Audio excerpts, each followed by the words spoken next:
ओम सरस्वतीचे विद्महे विघ्नराजाय धीमहि तन्नो वाणी प्रचोदयात्. हाय हॅलो नमस्कार, स्वागत आहे तुमचं आजच्या व्हिडिओमध्ये. तर उद्या आहे ललिता पंचमी. तर ललिता पंचमी हा शारदीय नवरात्रमधील 5वा दिवस असतो, जो अश्विन महिन्याच्या शुक्ल पक्षातील पंचमी तिथीला साजरा केला जातो. तर या दिवशी देवी ललिताचे पूजन केले जाते. ही देवी शक्ती दुर्गा देवीचे अवतार मानली जाते.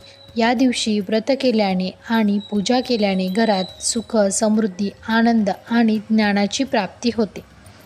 तर पौराणिक कथेनुसार या दिवशी देवी ललिताने भांडा नावाच्या राक्षसाचा वध करण्यासाठी ती प्रकट झाली होती.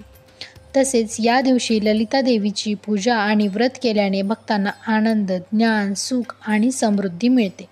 तसेच या दिवशी देवीचे कुंकुम अर्चन केले जाते आणि ललिता सहस्त्रनाम याचे पठण केले जाते.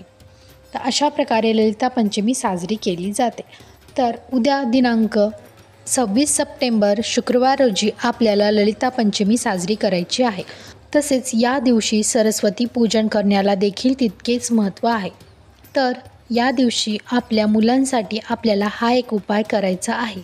याचा नक्की तुम्हाला चांगलाच अनुभव येईल. तर जर तुमची मुलं अभ्यास करत नसतील, त्यांचे अभ्यासात लक्ष लागत नसेल, तर तुम्ही हा उपाय नक्की करा. सध्या मुलांवर अभ्यासाचे खूप बर्डन असतेच.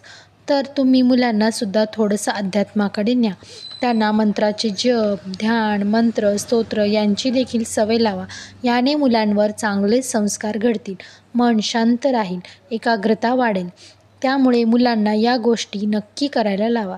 सध्याच्या काळात याची खूपच गरज आहे की मुलांवर चांगले संस्कार व्हावेत. तर उद्या आपल्याला 26 सप्टेंबर रोजी हा उपाय करायचा आहे.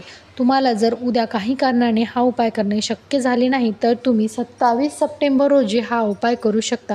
परंतु सकाळी लवकर म्हणजे 8च्या आतच तुम्हाला हा उपाय करायचा आहे, कारण 9 नंतर ललिता पंचमीचा समाप्त होते. तर यासाठी आपल्याला मध आणि दर्भाची काडी लागणार आहे. तर यामध्ये आपल्याला मुलांच्या जिभेवर दर्भाच्या काडीने, जर दर्भाची काडी नसेल तर तुम्ही सोन्याची किंवा चांदीची काडी घेऊ शकता. जर तेही नसेल तर आपल्याकडे सोन्याचा एखादी दागिना, अंगठी किंवा कानातलं असतं, तर त्याने देखील तुम्ही त्या मुलांच्या जिभेवर एम काढू शकता. जर ते तुम्ही वापरलेलं असेल तर ते आधी स्वच्छ धुवून करून मग ती मधामध्ये आपल्याला बुडवायची आहे. ती काडी मधामध्ये बुडवून मुलांच्या जिभेवर आपल्याला एम हे अक्षर काढायचे आहे व त्यांना माता सरस्वती देवीच्या मंत्राचा जाप करायला लावायचा. ओम एम सरस्वते एम नमः या मंत्राचा जाप करायला सांगा. जर हे कठीण वाटत असेल तर तुम्ही ओम सरस्वती नमो नमः हा मंत्र मुलांना जाप करायला सांगा. तर आपल्या घरात माता सरस्वती देवीचा फोटो, मूर्ती किंवा यंत्र तरी नक्की ठेवा. त्यावर पिवळे किंवा पांढरे फूल व्हावे. अशा प्रकारे आपल्याला उद्या मुलांसाठी ही एक गोष्ट नक्की करायची आहे. तर तुम्ही ही गोष्ट करून बघा. माहिती आवडली तर व्हिडिओला लाईक, शेअर आणि चॅनलला नवीन असाल तर नक्की सबस्क्राईब करा. सर्वांना श्री स्वामी समर्थ.